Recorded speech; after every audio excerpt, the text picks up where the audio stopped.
this point. I'll also remember everybody, remember that as we're live, we're being able to be viewed by folks outside of this conversation. And just so to remind everybody that that's the case. So welcome everyone. And we are glad to be here for our third week actually in our conversation on the book of Romans, what we're calling being in Romans with St. Paul.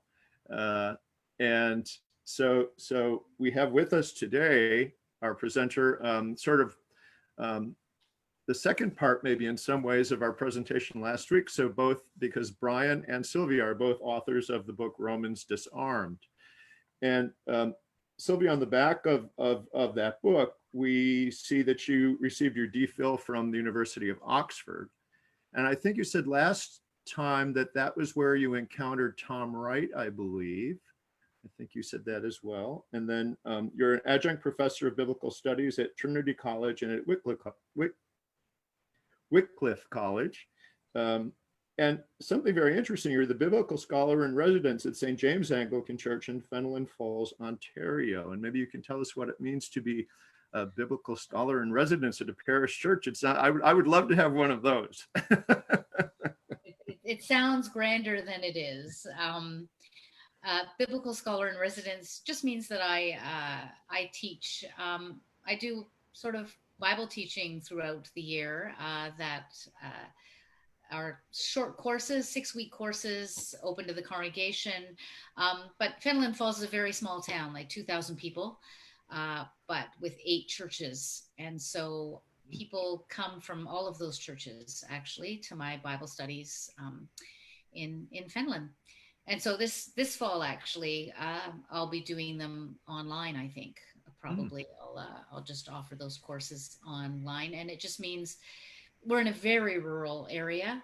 So it provides a chance for people who normally don't have access to teaching, biblical teaching, to be able to come out for something like that in the evenings. So yeah, and Tom Wright, I didn't just encounter Tom Wright at Oxford. He was my doctoral supervisor. So okay. Wow. Yeah. Wonderful. Well, that I can think of a lot worse. Yes. And so would you say, just before you get into your presentation, would you, the first week we're talking about various perspectives on Paul and Roman scholarship in particular, but Paul more generally. And my guess is that you would consider yourself then as part of that school that's called the New Perspective on Paul. Or maybe not. Maybe you've gone beyond your professor at this point in that regard. Well, I mean, the problem with I'm probably closest to the New Perspective on Paul in terms of reading Paul. But there are also readings of Paul out of a more, it's called empire criticism, out of, reading Paul in light of the Roman Empire and our own imperial context. And the New Perspective still feels to me like it confines itself more to theological questions, if you want to put it that way. Mm-hmm. Whereas the imperial readings of Paul tend to sort of ask, where does this text touch down more in the lived reality of people in the Roman Empire and in our own world? So I would characterize my own reading more in that kind of a school than in the New Perspective. Great. Well, yeah, so I guess that means, yes, moved on a little bit from where Tom is. Well, then please go forward then and tell us more. Okay, well, yeah, jumping off from that, I guess last week when Brian talked to you about Romans, he ended up by talking about home, reading the whole of the book of Romans through the lens of homemaking and home breaking and home restored. How do we restore home and find ourselves in a household, a common household together? And this week I want to focus on what some of the people who are actually in the households in Rome would have heard when they when they heard this letter read, so Phoebe brought the letter to Rome and would have read it to the gathered communities, maybe one community at a time, or maybe all the communities gathered together. We know there were at least 5 different communities scattered across Rome, just from reading chapter 16 and Paul's greetings. And when they heard what Phoebe read, they would have heard something different, each person different based on their own background, right? If they were Jewish, they would have heard the letter quite differently, caught all the allusions. If they were Gentile, they wouldn't have caught the same kinds of allusions to the Israel scriptures, but they might have caught allusions to the empire. If they were slaves, they would have heard one thing when they heard the letter. If they were freed persons, but overall, the people hearing Paul's letters in Rome would have been people who were living very close to subsistence, people who had a precarious economic existence. And we can tell that partly just by looking at the names that are in Romans chapter 16. Names in the ancient world really did tell us a lot about who you were. They do that a little bit in our world too. There are certain names that kind of can make us realize both a socioeconomic and a racial background that people have. I mean, I think immediately of the name Jesus, right? Even though that's a Spanish pronunciation, we don't meet many people who are Caucasian who are just named Jesus. That's less common. So the list of names in Romans 16 actually tells us a lot about the community. And a lot of those names are slave names. And as particularly the last, there's a couple of lists of names near the end. Those are all slave or freed people, those names. And a couple of times Paul talks about greetings to the house, to those who are from the household of Narcissus, or those from the household of Aristobulus. And that would have meant people, that would have meant Narcissus and Aristobulus weren't actually part of the Christian community, but people in their household were. And those people were likely, possibly family members, but more likely slaves as well. So,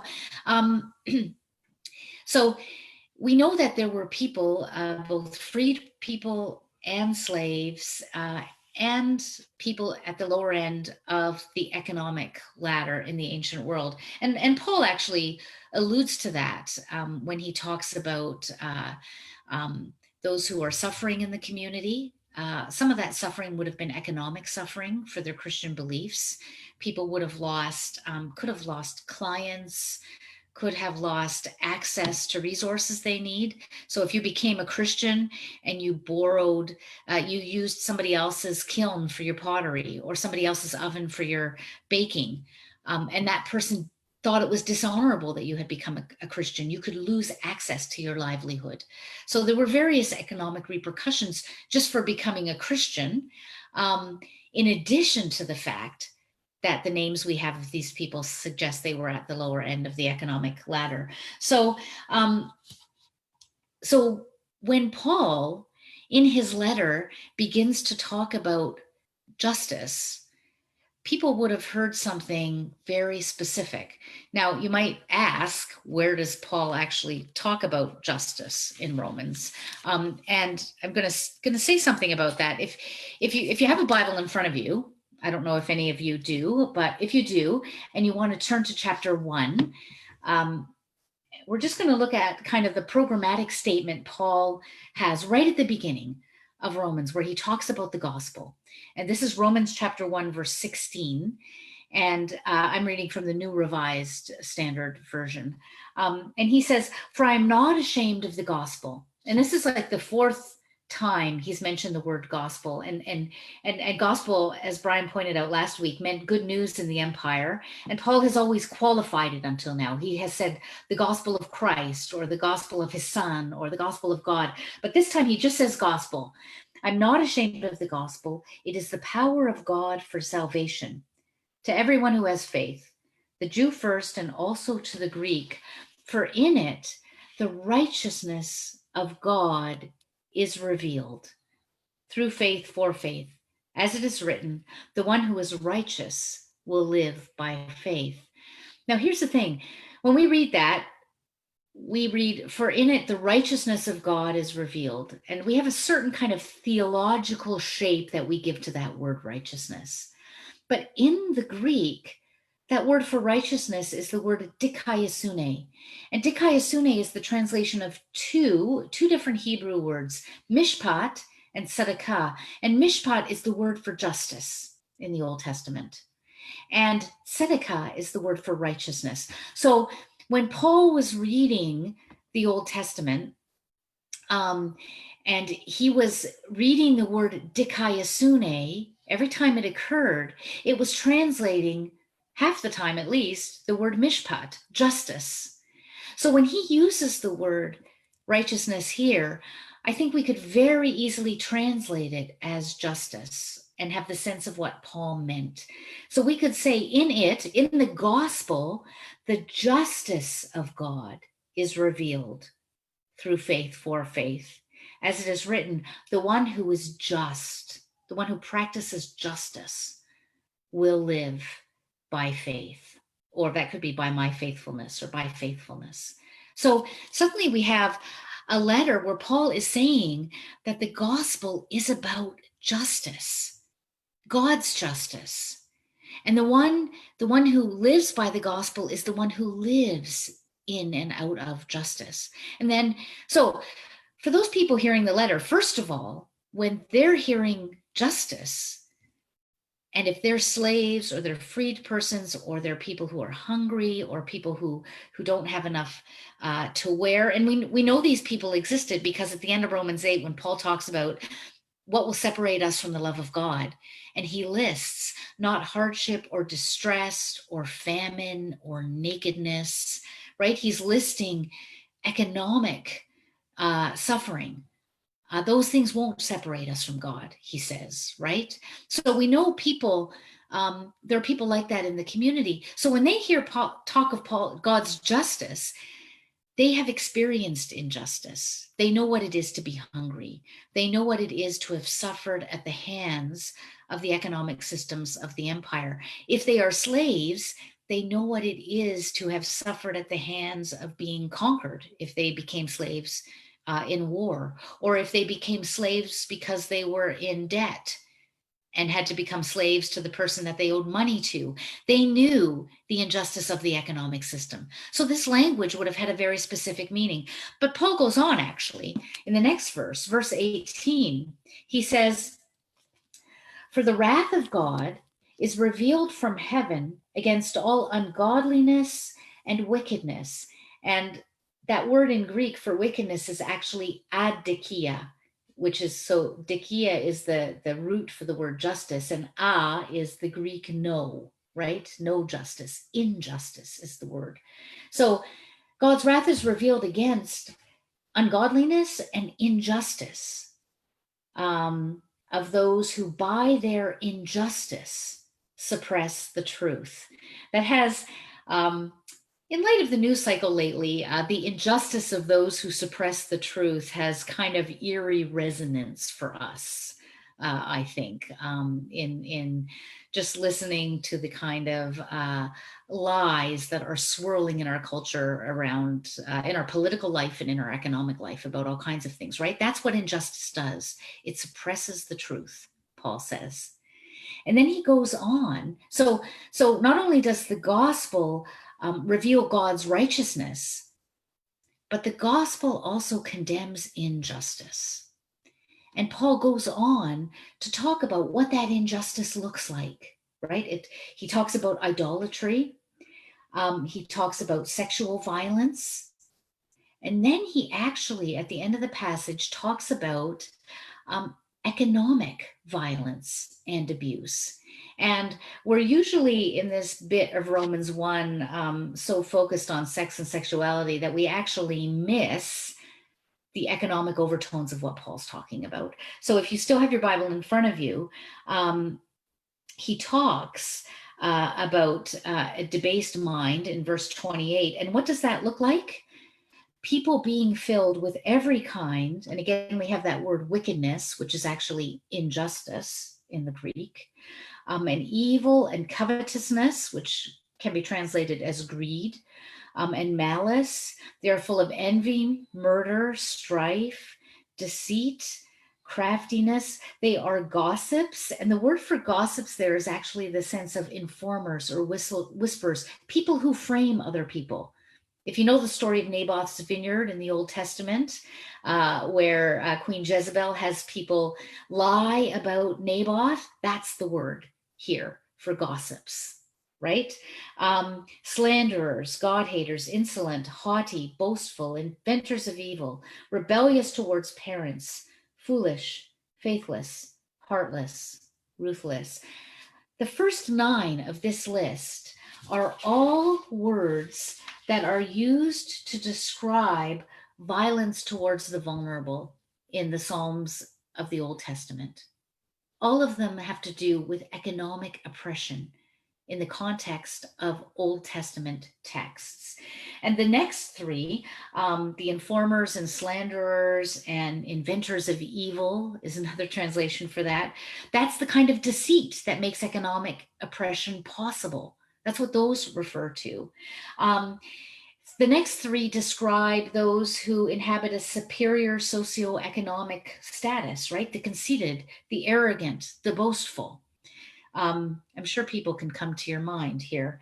And 3 describe a whole ethos of injustice, right? Those who are faithless. The Greek literally there means those who are not bound by any covenant, right? They have no faithfulness towards anybody or anything. That's what faithless means.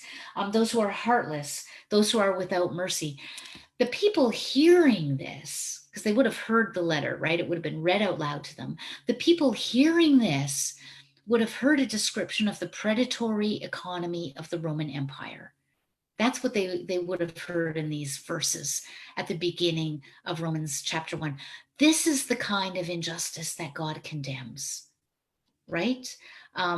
This is what Paul is saying, that the gospel is good news in the face of. So the people sitting in those house churches, they would have heard that larger description of the whole Roman imperial economy, but also would have been able to see their masters and their employers and their patrons in this description. I mean, just as we can think about people in the news cycle who this can apply to and other parts of our lives, so people hearing this letter for the first time would have heard that too, right? They would have said, yes, this fits our economic system.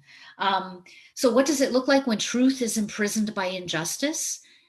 It looks like this oppressive rule of the rich over the poor, and the violence and envy and lies and deceit that keep wealth concentrated in the hands of certain people. And that's very much what the social situation was in the first century. I mean, it's very interesting to me that when I was growing up and being taught about, slavery in the Roman Empire, they always kind of emphasized, well, slaves could be set free and you could kind of work your way up. And that is such a minuscule percentage of slaves.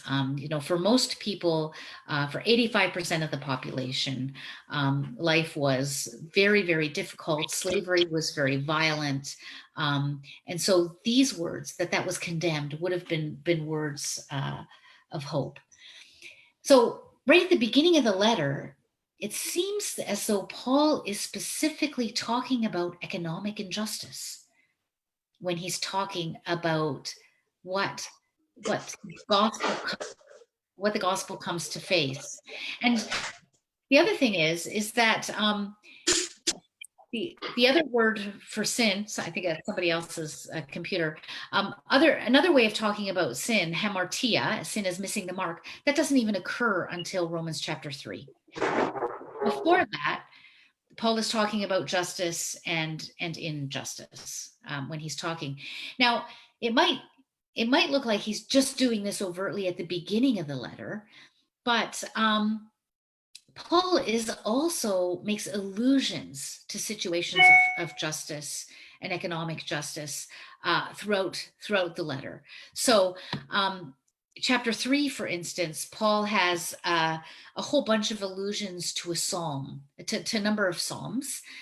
Psalm 10, Psalm 140, Psalm, I'll just take a look at it here, Psalm 5, Psalm 14. And he has a description of what it looks like to be under the power of sin. And he alludes to and echoes and quotes a whole bunch of psalms of lament. And all of those psalms of lament are lamenting the way that that the poor are oppressed by the rich. They're psalms that talk about that greedy and deceitful language that the rich have, about the venom that is in their lips, about the traps that they set for the poor. And all of those psalms end by talking about God's salvation for those who are poor, for those who are being oppressed, for those who are experiencing injustice at the hands of the conceited and the haughty and the arrogant.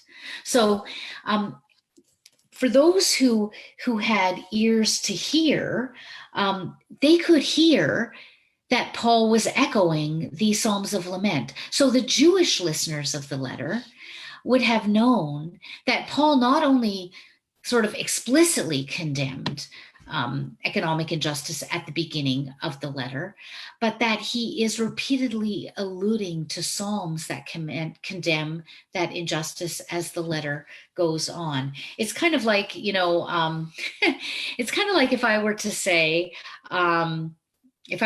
to you, person, woman, man, camera, TV. I see some of you laughing. So you know what I'm talking about there, right? As I was talking to my husband, Brian, about this beforehand, he had no idea what I was talking about because he just missed that bit of the news cycle this week, right? So as people are hearing the letter, not everybody is picking it up, just like not everybody might have picked up what I just said. And in the conversation, somebody might need to explain that. The Jews in the community would have explained to Gentiles, as they're talking about the letter, what Paul actually did there in chapter 3, he actually talked about a number of psalms. And those psalms not only condemn economic injustice, but they talk about how God is on the side of the poor, how God is going to come with salvation, how God will restore our fortunes, and how God's gospel is salvation for the oppressed. So all of that is tied up in these allusions that Paul is making. Just like when I say person, woman, man, camera, TV, all kinds of things are tied up in terms of leadership and competence, right? I'm saying a lot more than just those words. That's what Paul's doing here too. He's saying a lot more than just these words, these allusions to these psalms.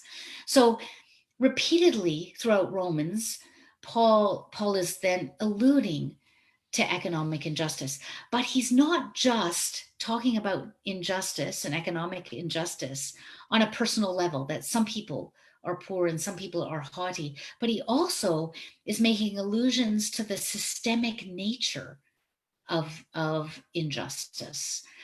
And so when he gets to chapter 5 and 6, where he starts talking about through one man, we have the dominion of death. And through another man, he actually says this, the dominion of righteousness or the dominion of justice. So this is in Romans 5, verse 17. He says, if because of the one man's trespass, this is Romans 5:17, death exercised dominion. And the word for dominion there is kind of like imperial control, right? Through that one, much more surely were those who receive the abundance of grace and the free gift of righteousness or the free gift of justice exercise dominion or rule through the one man, Jesus Christ. So suddenly he's talking about systemic death and injustice and systemic justice, that we become partakers, not just partakers, that's a very theological word, participants in. We are the ones who help to ensure that that rule of justice actually happens. He puts it even more explicitly down in chapter 6, verse 13. I say down because it's on the bottom of the page in my Bible. Chapter 6, verse 13, he says, "No longer present your members to sin as instruments of injustice." It's that word wickedness again, but it's actually injustice. And a good translation could be as tools of injustice. So don't present your body as a tool of injustice, but present yourselves to God as those who have been brought from death to life, and present your members to God as tools of justice. So there's this call to the community to be part of systemic justice making, to make a home of justice, to use the language from last week. And then as the letter unfolds, we start to see what that justice looks like. So in chapter 12, Paul talks about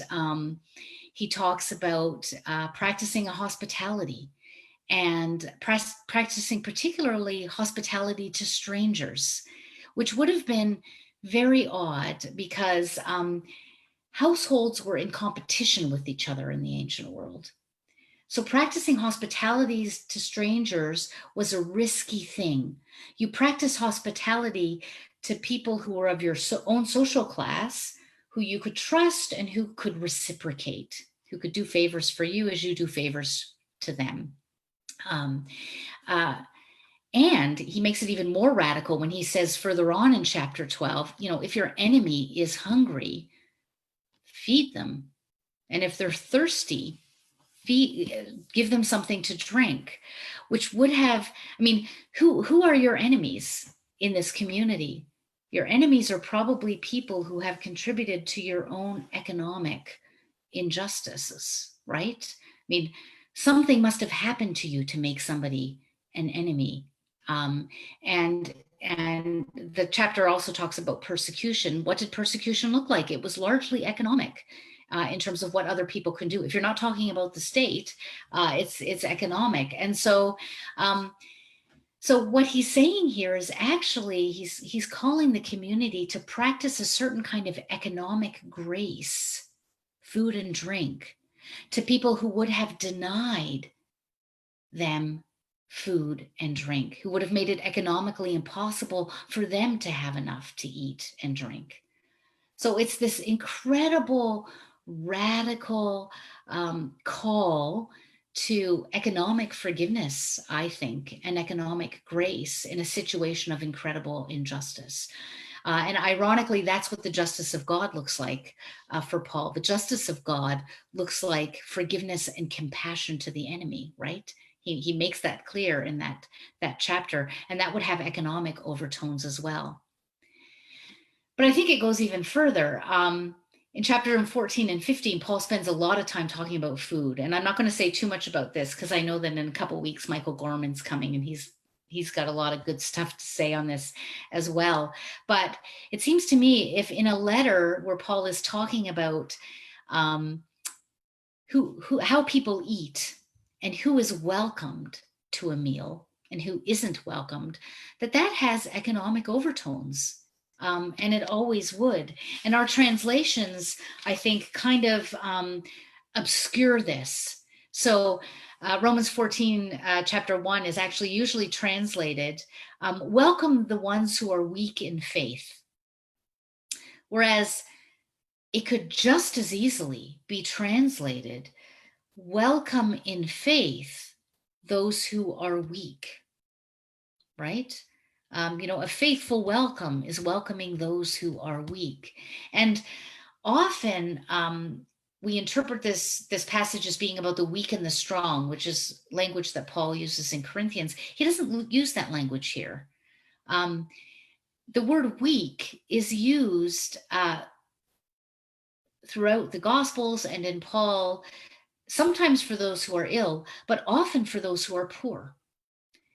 So Paul could be saying to welcome the poorer members of the community. And actually, this is kind of borne out in chapter 15, verse 1 of Romans, where the usual translation, I'll just find it, is this is a classic case of, I think, a prior theological and social commitments coloring a translation. So Romans 15, verse 1 is usually translated, "We who are strong ought to put up with the failings of the weak." If you're catching condescension there, that's what the translation wants you to do. None of that is there in the Greek, actually. The Greek says, "We who are powerful." The word there is dunamis, from which we get the word powerful. We who are powerful ought to, I mean, it's not put up with. The word in Greek there can be translated as lift up or bear or carry or support. So we who are powerful ought to lift up the weaknesses. And then the word that they've translated in the NRSV as weak is actually powerless, adunatos or adunatai. So we who are powerful ought to carry the weaknesses of the powerless. That's a very different sense, isn't it? That's a sense of those who have power using it in the service of those who do not. This is a text that says those who have an economic benefit, economic power, are to use it on behalf of those who do not. Or to shift the context a little bit in terms of our own world right now, those of us who have white privilege should be using it on behalf of those who do not. Right? Those of us who have male privilege should be using it on behalf of those who do not. All of that is captured in these verses. And that's very different than the way the translation usually goes. So I think that these chapters too are highlighting contempt and difference in the community that exists because of socioeconomic difference, alongside other difference. There's also ethnic differences too. The word race doesn't apply in the same way as it does in our own context in the ancient world, because racial differences were less pointed out than ethnic differences shaped by citizenship, such as Roman citizenship and citizenship of various Greek towns. But that's another huge topic. So throughout this letter, I think we have this thread that points to the issue of economic justice and economic injustice that Paul is speaking to throughout the letter. But economics in the ancient world and in our own world is always connected to land, is always connected to food, and as a result is always connected to creation and issues surrounding creation and exploitation of creation. Economic violence is always mirrored in violence to the land in the biblical story, and indeed in our own world. In fact, there are people who, Wendell Berry and Walter Brueggemann, point out that kind of violence, economic violence, always is violence that's disproportionately falls on the shoulders of women. And violence towards women is always mirrored in violence to the land as well. I mean, it's no coincidence that we use language of rape for what happens to both women and the land, because it's all of a piece. And so in the ancient world, this economic violence had implications that were very far reaching for the land. So if you think Roman expansion was necessary because Rome was continually using up the land that was closest to home. So why did Rome need to continue its economic expansion up through Europe? Because Rome needed more wood, right? The first thing the empire did was cut down forests. That was to fuel the bathhouses in Rome. That was to build ships to bring produce from far off lands to Rome. That was to create arable fields, because as Rome got bigger, all the land around Rome itself became exhausted and infertile. And so grain needed to be grown further and further away from the center of the empire. This is when Africa started to become a desert. All of northern Africa used to be forested, but in the time of Rome, northern Africa was given to veterans. Every veteran from the Roman army was given land, farmland, when they retired.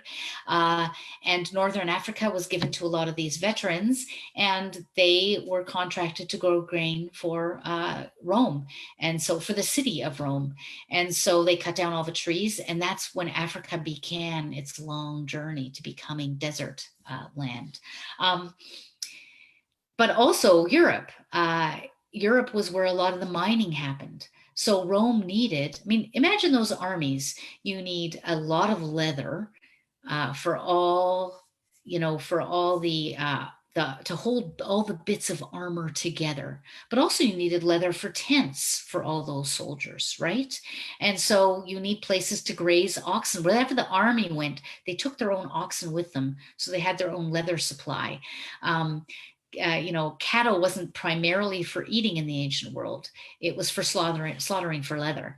But you needed also, that leather was holding together metal, because armor is made of metal.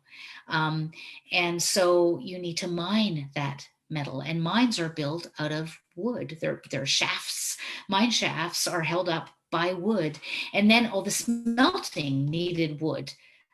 Right, to burn that metal off. And so Rome didn't exhaust mines so much as it moved forward, as it exhausted the forests and had to keep cutting down more forests and creating new mines the further it went, right up into Britain, right?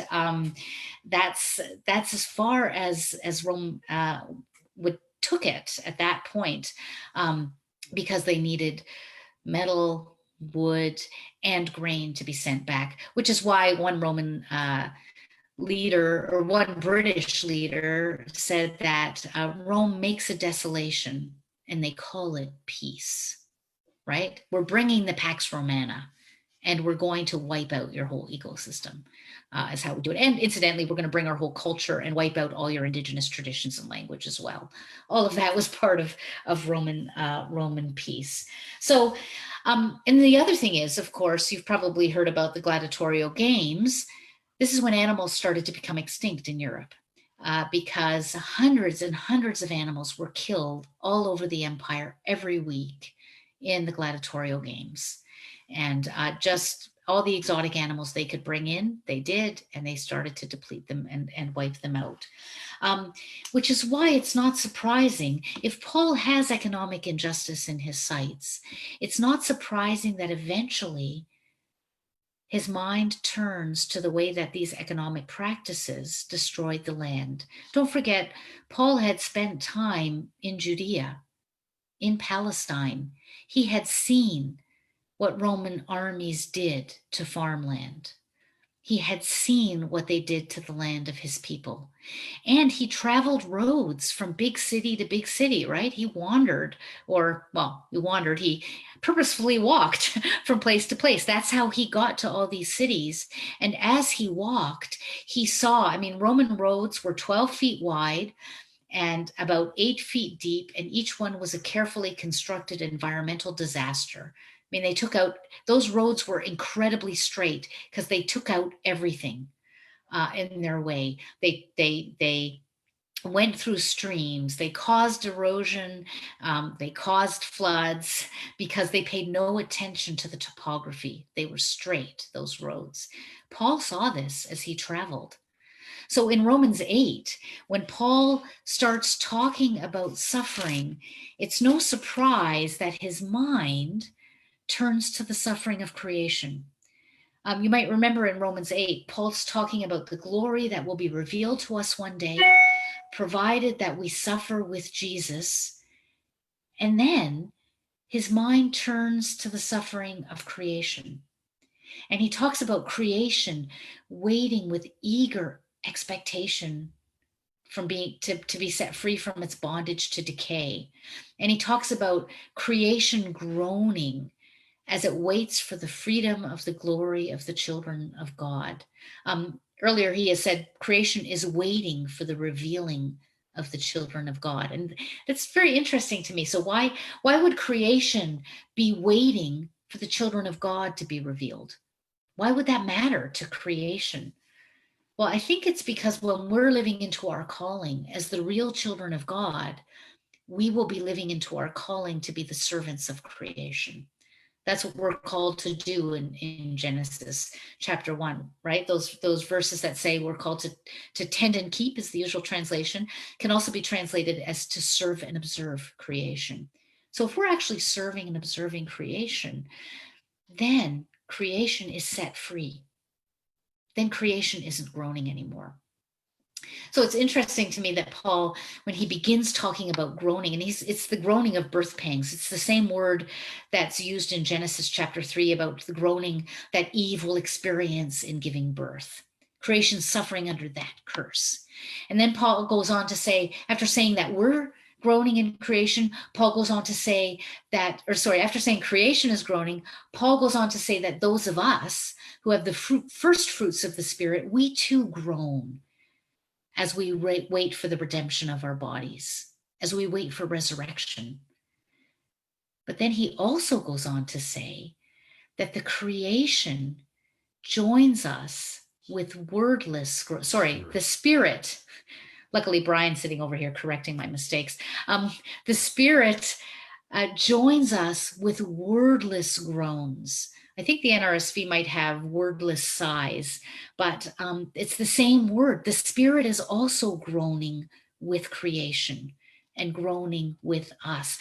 God's very self is groaning in the anguish of waiting for this new thing, in the anguish of the destruction, in the anguish of the trauma that creation is experiencing. And what's interesting there is it isn't the case that we groan with wordless groans and then God's Spirit puts words to those groans so God knows what we're talking about. No, it's very clear. God doesn't know what to say either in the midst of all this. All God can do is groan as well, because God is also completely caught up in the anguish of the suffering of creation and the suffering that we are going through as well. This is the most overt place that Paul is talking about lament in the letter. Well, he actually goes on at the beginning of chapter 9 to talk about the lament he has in his heart for his fellow Judeans.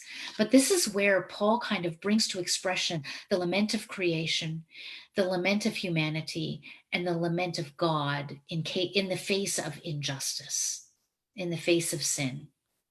And it seems to me that that sense of lament has run throughout the letter to the Romans. Romans 1:18 and following, that where we started today, I don't think that's actually Paul coming down hard with, God's wrath is revealed and, God's got it in for you, damn it, that's what God has. God has it in for you. Always in the scriptures, God's anger flows out of God's grief. In the prophets, you have a sense of God's profound suffering as God sees what's happening to God's people. And that grief, I think, is what we see in Paul's writings here. So the beginning of the letter, Paul is saying these words about injustice with profound grief. Paul is quoting Psalms of lament because lament is what comes most naturally to him when he thinks about injustice. He's crying out in the face of all of this. Romans 8, that lament comes to the fore most strongly, where he talks about then how we can never be separated from God's love in the face of this, of all of these things that we are crying out about. And then in chapters 9 to 11, that lament underlies his sorrow about what's happening with his very own people. And again in that chapter, he keeps coming back to God's compassion. You know, they rejected him, they rejected God. You know, we're not faithful to God, and God comes back to us again and again and again. And that's the theme of Romans. You know, in the face of lament, in the face of everything that happens, God brings resurrection. God comes back and saves us. And so this theme of God's salvation, of resurrection in the face of lament, I think that's a really important theme for us to remember when we're looking at Romans, and when we're thinking particularly about kind of economic injustice in Romans and creational injustice in Romans. And I find the whole theme of the lament of creation pretty poignant right now, because we are living in a time, well, let me back up for a minute and then get to the time we're living in. Throughout the Bible, whenever human beings do not pay attention to the suffering of creation, whenever human beings continue in their idolatrous ways, practice economic injustice, when creation begins to suffer because of that economic injustice, eventually creation ceases to be abundant. Eventually, God gives creation Sabbath, and the result of that is always human suffering.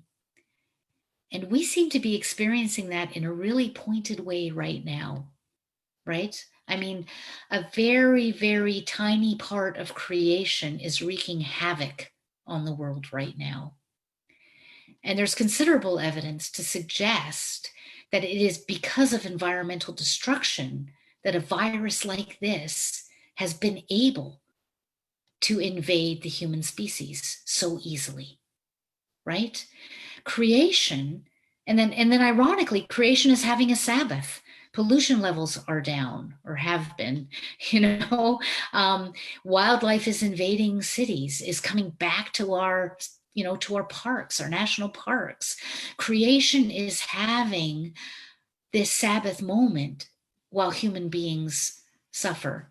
In some places, ironically, that Sabbath moment is extending into human beings as well. This is where the difference between Canada and the US is pretty strong. You know, our government has created something that's a little bit like a jubilee. People who don't, whose jobs have disappeared are now getting something from the government every month. And if you're on minimum wage, it's more than what you normally make. So you're actually doing, my youngest is off work because she lives with somebody immunocompromised, and what she's getting per month is more than she would have made. It's kind of a jubilee moment for her. But for many, many other people, this is a time of incredible suffering, and particularly in a context where you don't have universal health care, and do not have a government that's kind of making that kind of economic largesse possible. So there's this weird biblical rhythm that's happening right now, and we're in this place of incredible darkness. And Romans was written in a place of incredible darkness, right? And oddly enough, our God is a God who seems to specialize in bringing hope in the face of incredible darkness. The whole biblical story is about that, right? When things look like they're at their worst, God steps in and brings hope, brings new life. You know, Abraham and Sarah they're past it. They can't have kids, and God steps in, right? The first time we see the Israelites, they're in Egypt, they're slaves. It looks like there is no way for this story to come forward, be carried forward. And God steps in and gets them out of there. Jesus is dead. The disciples have given up. They're hiding, cowering in an upstairs room. And behold, new life.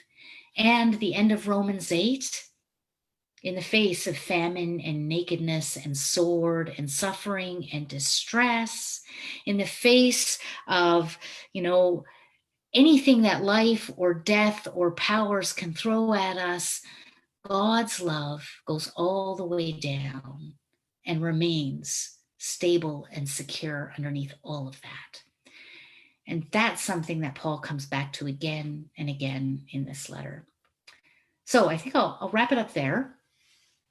That gives us some time for question and answer. And Brian is here too, so he's gonna join the conversation too.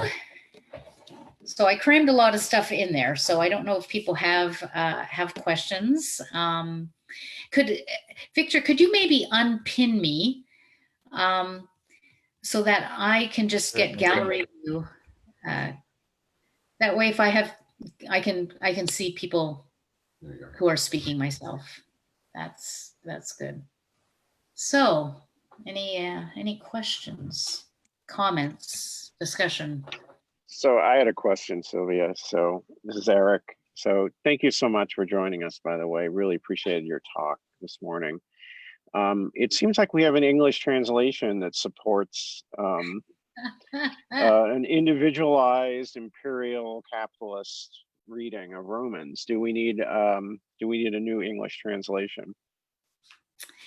Yeah, I mean, just think about who does translations, right? I mean, it's the same dynamic. I mean, people talk about who would have been the people who wrote the Bible.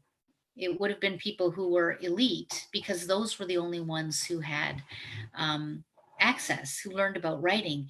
And yet, this is what makes it such an astounding book. And yet we have all these stories from below, right? The stories that you wouldn't expect the elite to have recorded, which shows the power of the marginal in our story. I think you're right. The people who did the translations were predominantly men, which is why for many years in Romans 16, Junia was translated as Junius. They're predominantly men, they were predominantly elite, and they were predominantly concerned with personal salvation and correct theological concepts. So when the NIV was translated and the NRSV was translated, you'll find certain theologies were what they wanted to emphasize. But the being faithful to the experience of those in the communities isn't something that they were concerned about. So yes, this is why, the problem is there are a lot of specialty translations out there, right? Well, there's a lot of specialty Bibles, I guess, that use our standard translations, but it's tricky. I think this is why we need to be doing our scholarship in community, and why people who can read Hebrew and Greek need to be doing that always. People who have been privileged enough to have that kind of education. It's like what I said about Romans 15. If you do have that scholarly privilege, you better be reading it while you're carrying the burdens of those who don't. That's how it needs to happen. Might just want to quickly add that all Spanish translations of the word dikaiosune, they translate it as justicia. It's in Spanish translations, it's always justice. Mm-hmm. I have a question. My name's Philip. Thank you so much. I really, really appreciate that. And thanks, Eric. That led me to this. Would you recommend Lattimore's translation?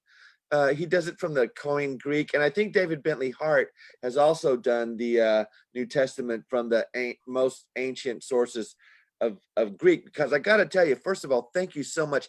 I hate the book of Romans. To me, the Romans and Revelations are like the nadir of the New Testament. It's like they, and I'm reading it through it, to keep up with these lectures, and it's not growing on me, I love it after I hear you guys. I'm like, oh gosh, yeah, let me pick up my Bible. And I start reading it. I'm like, yuck. So I'm wondering if I do have Lattimore's Bible. I'm wondering if that's possibly a better translation to read from, or so I can't answer that. I don't know Latimer's Bible or David Bentley's Hearts. I do know, and this is showing my own lack here. I do know that there is a really good translation that's just come out by somebody, and it might be David Bentley Hart, that's very vivid and really captures the sense of what the text was in its ancient context. I can find out what that is, and I will send that to Mark. And he can let you all know what that is. It might be one of the ones you've already mentioned, but I will find that out for you. And thank you again. You're welcome. I think, Philip, one of the things that you're pointing out is that we get ourselves in a situation where our imaginations are constricted when reading texts. I remember a study years ago reading the Psalms together and working hard to get beyond just a personal piety reading of the Psalms, right? That's the way the Psalms are read. And reading the Psalms within the context of a community facing real historical difficulties, that just takes a lot of training and a lot of practice. And so that's one of the reasons we're so excited about you folks and other folks really around the world gathering together to read something as alien as Romans, as something that has been so constricted in what it could possibly mean, and gathering in community to try and wrestle with this text until it brings us a blessing that speaks into our lives. Thank you. Yeah, one way that I know somebody who reads the Psalms and tries to get away from that pietistic individualist reading is to try to hear the voice of creation through the Psalms. What if creation is saying these words and these words of lament? And I'm not saying that's what the original authors intended, but it's just a way to shift your reading a bit, right? So that you break out of the kind of straitjacket of normal readings. I should also say, if you have problems with the book of Revelation, I'd be happy to come and lead a Bible study on that for you guys too. Yeah, actually, Michael Gorman, who's coming in a few weeks, has got a great book on Revelation too that's very helpful.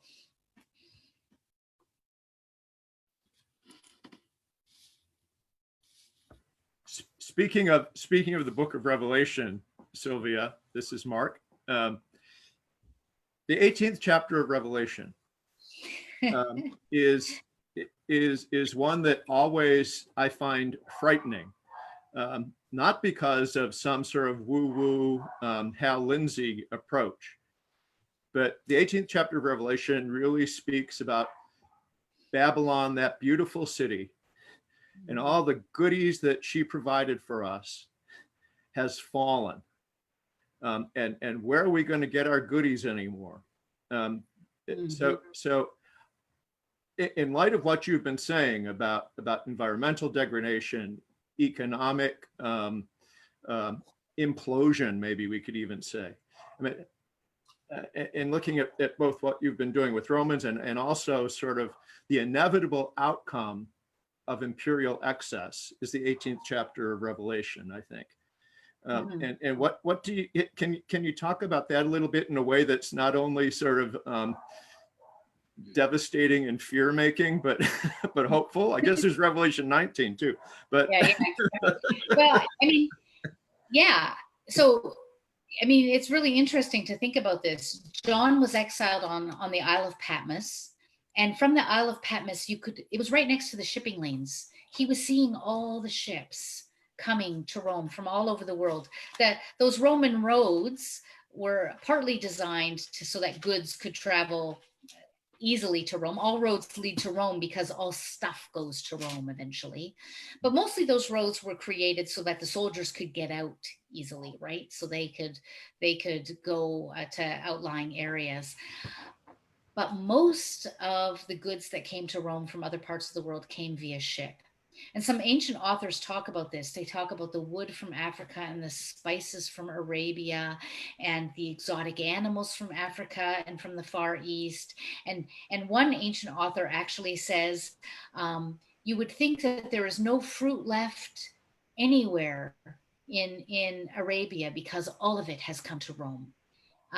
So John is watching the ships coming on those shipping lanes. He knows that they're laden with goods for Rome.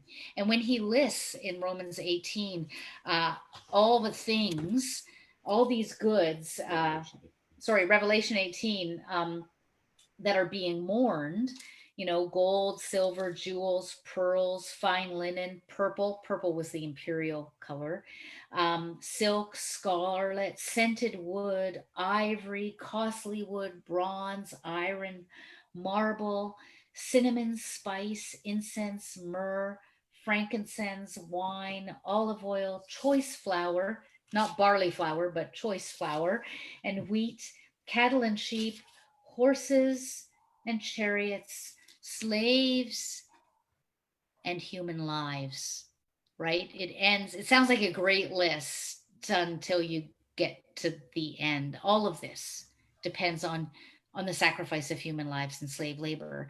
But here's the thing. If you look at Romans 18 and or Revelation 18 and the destruction that's happening, the people mourning are the merchants of the earth, the captains of the ships, and the kings. Those are the only people mourning, right? All the people who profited from all of this.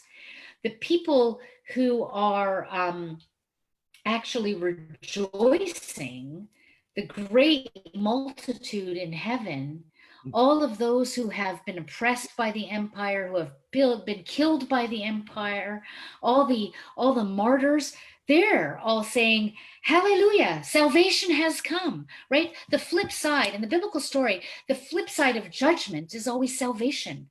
So if we read Revelation 18 and we feel sad, if we're mourning, we need to ask ourselves, where are we on this economic continuum, right?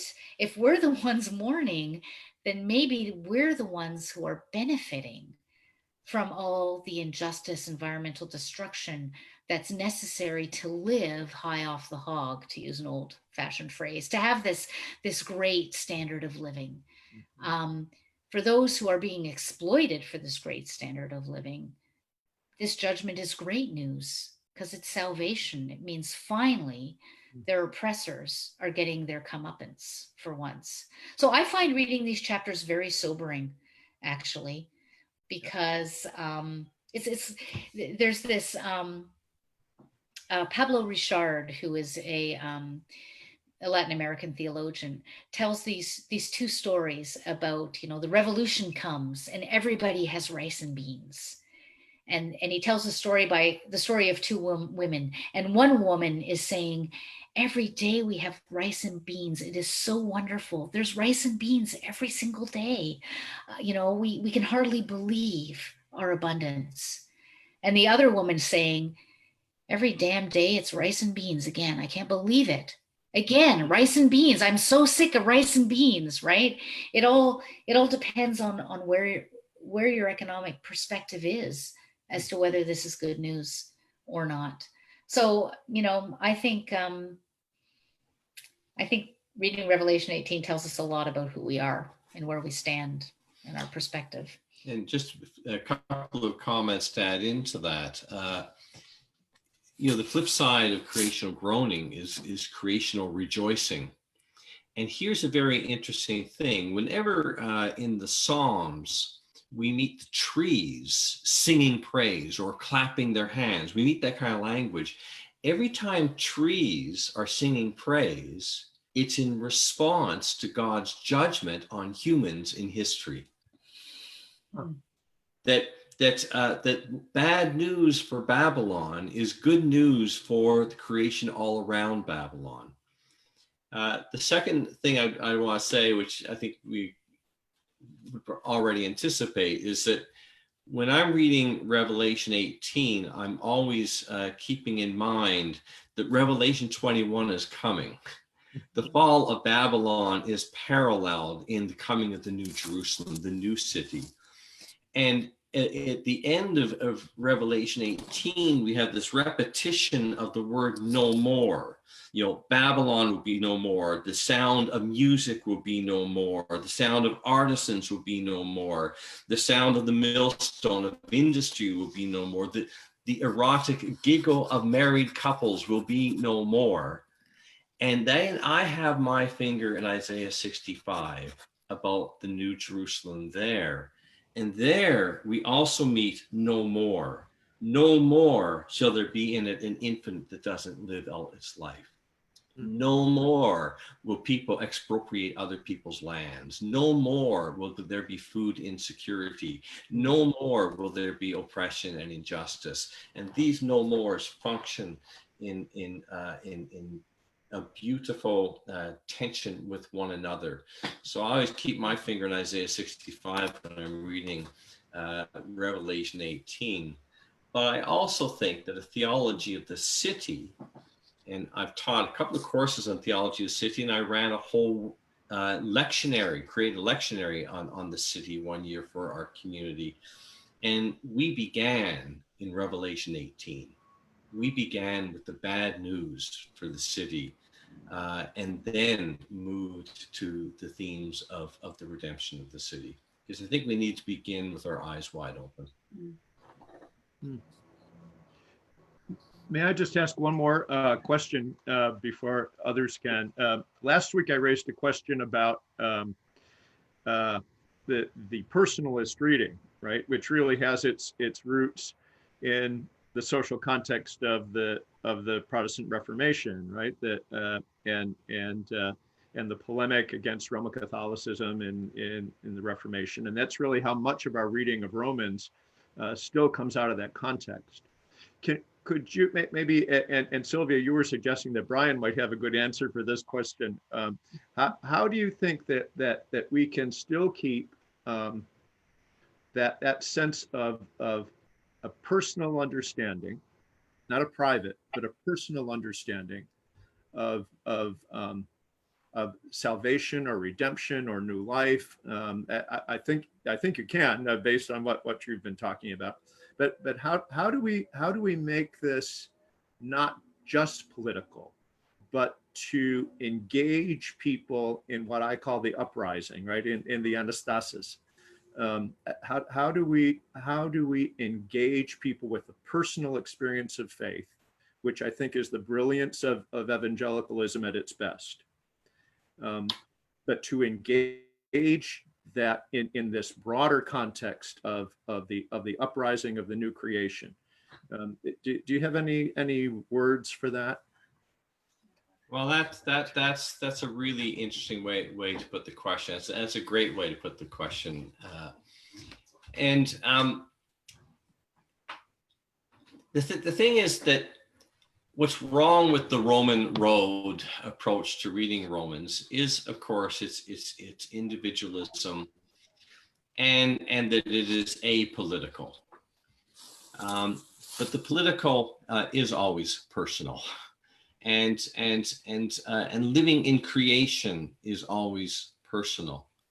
And so it seems to me that the bigger the vision, the more encompassing the vision, the more deeply it animates us in our individual lives. But our individual lives always happen in the context of community, both the community of faith and the way in which we encourage our faith life together, which is why the Eucharist is so crucial in our lives. But also the community of our neighborhood, our national community, our international community, and indeed the community of all of creation. And so the call to abandon wickedness is the call to abandon injustice. And that injustice is deeply embedded in our lives. And one of the painful implications about Black Lives Matter is it forces white folks, it forces me to face more deeply the racism that is deep in my heart, and how I continue to be a beneficiary of systemic racism, and that is deeply personal, and I need liberation from that. And so I think we can read something like Romans 7 in terms of how I talked about last week. We are all incurable home breakers. We can read that that struggle that Paul has there. We can read that in terms of the struggle within a community of how to be a homemaking community together. We can read that in terms of our ecological lives and our ecological responsibilities. How can I break free of my addiction to fossil fuels? And we can read it that way, and yet we can also read it, and we must read it personally. I am a sinner. I am driven by selfish desire. And I need liberation from that, but never, ever a liberation in a just me and Jesus way. The liberation is in the context of the community, and that was and continues to be the major contribution of what you referred to earlier, Mark, is the new perspective. The new perspective on Paul is understanding Paul as addressing the kingdom of God, which is not to be limited to the individual. In fact, is not first and foremost the individual, but is the community. And we are called into community, and we are called as individuals into that community. Does that help? Yes, thank you. Yeah. I'm hoping that maybe we can have some questions from some folks we haven't heard from yet in our minutes remaining.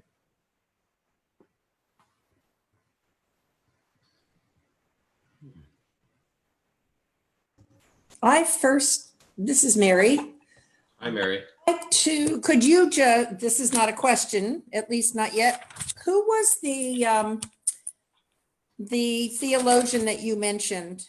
Is he Latino? Oh, Pablo Richard. Yeah, I'm curious about him. Pablo Richard? Yeah, he wrote a book called it's got idols in the title. Yeah, I can't remember. I'm trying to remember what it yeah. Where is he from? He's Latin American. Yeah. I'm not entirely sure, actually. Well, I'm just curious about him. He sounds, Grab my computer. what little I know of liberation theology, it sounds like he would Yeah, be. I think his book is called Idols of Destruction. Idols of Destruction. Okay. Of Destruction, yeah. But you could probably Google him and find out. If you do his name and add theologian to it. Well, it looks like Mark might be doing that. Yeah, I'm pretty sure Idols of Destruction is the name of the book. Thank you. Though that's not where I saw that. That's not where I saw that dialogue he had. That was in an anthology of liberation theology, and I'm not quite sure where that was. Okay. I wanted to say too, I've been taking, I don't know if you're familiar with the EFM classes, the Education for Ministry classes in the Episcopal Church. Mm-hmm. The text they use for New Testament, along with the New Testament, is Mark Allen Powell. Yeah. I sure didn't get much. I didn't get as much out of him as I just did out of the hour with you. This was wonderful, and I wish you could have been a part of our class when we talked about Romans. Well, pass that on to your leaders there. I will. I don't know other texts. I mean, I'm just such a novice in all of this, but I'm very disappointed when I compare. We just seem to be, I mean, the class in general, much as I can say I've now read the whole Bible, we seem to really be sharing a lot of our own ignorance. We're just not, we're not getting the richness of all that you just brought in this hour. So thank you very much. Oh, you're welcome. You're welcome. Other questions in our last couple of minutes where we have these two wonderful folks with us today? While people are thinking, I can say something else about this point about personal involvement and the communal shape of the Bible. I sometimes think of it in terms of the story. We talk about, sometimes when I teach, I put up the whole biblical story and talk about it as a 5-act drama. And then I have an X in there as to, like, you are here.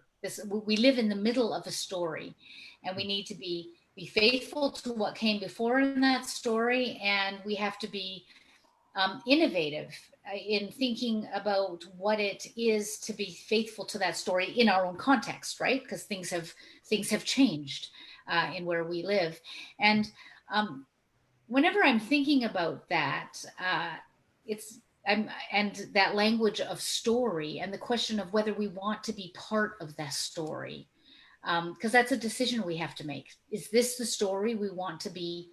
Do we want to be my story? I have kids who love drama, so when they were young, they were always acting out stories in the woods with their friends. They have like 5 storylines, and who they were changed who they were, like changed their characters in the story. And I think the story that we personally decide to be a part of changes who we are and says something about how we will act and who we will be. And for me, the biblical story is so incredibly attractive and sets such a hopeful vision of the world that I can't help but want to be drawn into that story.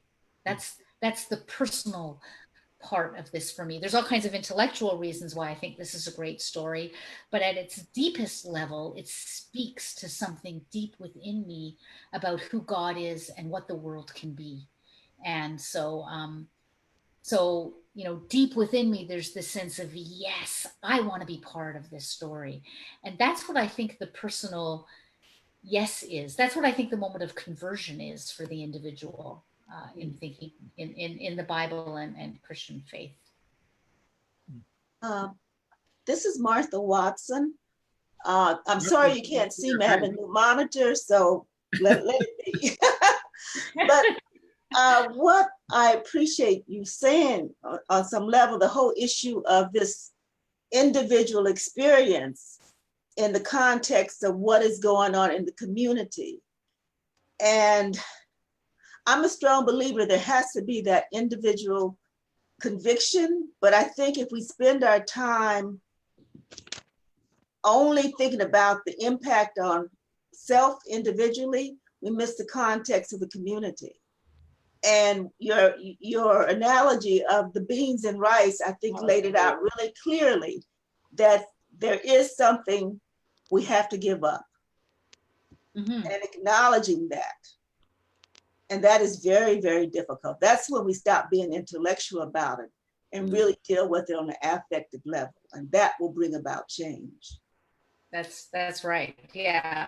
And I think when the fact that Paul is in a place of lament so much is because he's not just thinking about injustice, but he's actually taking on the suffering of others in the community, yes. Right? That's what we're called to do. We're called to help bear the suffering of others. Yes. And that's where it moves beyond us. And sometimes bearing the suffering of others means creating for ourselves, like taking suffering on that we wouldn't normally have. But so, yes, I'm sorry, go ahead. I'm done. Also, that brings about the liberation. And as you were speaking today, I thought about the Negro spirituals, because they operate at that level, the level of the individual lamenting, but also the indirect way, as Paul did with Romans, of talking about liberation that many times the slave masters didn't understand, which allowed for movement. And I think maybe in history that happens many times, that the liberation is going on in front of the powerful, but they don't recognize it. That's right. That's right. That's a great analogy. Thank you. Unfortunately, we have to thank you, Martha, for that perspective. I think that's really a good way maybe to end for today, especially since next week we're going to be welcoming Lisa Bowens to be with us, to bring us a perspective that comes from a very underheard voice in biblical studies, and that is that of the African American tradition. Not a little heard voice in the Bible, but a little heard voice in biblical studies. And so I think that will be a really a wonderful place to leave it for today, to prepare us also for next week. Sylvia and Brian, thank you so much. This has been, I know I speak for everybody here, that this has been a wonderful, at least I hope I do, a wonderful time, and we hope that we can at some point in the future carry this conversation on again. I'd love to do something more with Revelation, or to do more with creation, which is one of our big things at St. John's, and to have you all back again. And I'd also on offline be interested in hearing more about your relationship with Tom Wright, who is one of my heroes in most everything except a couple of areas where I don't understand why he says the things he does on some things. But anyways, we hear ya. but anyhow, thank you so much, and I think we all want to give you a round of digital applause for being with us today. Thank you so much, and we certainly will be in touch. Blessings to you both. This has been a real joy and an eye-opening privilege. Thank you. Well, thank you. And we have very much enjoyed doing this. It's nice to just have a little glimpse into another community on the other side of the continent, in the middle of the troubles. Yes. So thank you. Thank you. Okay, bye for now.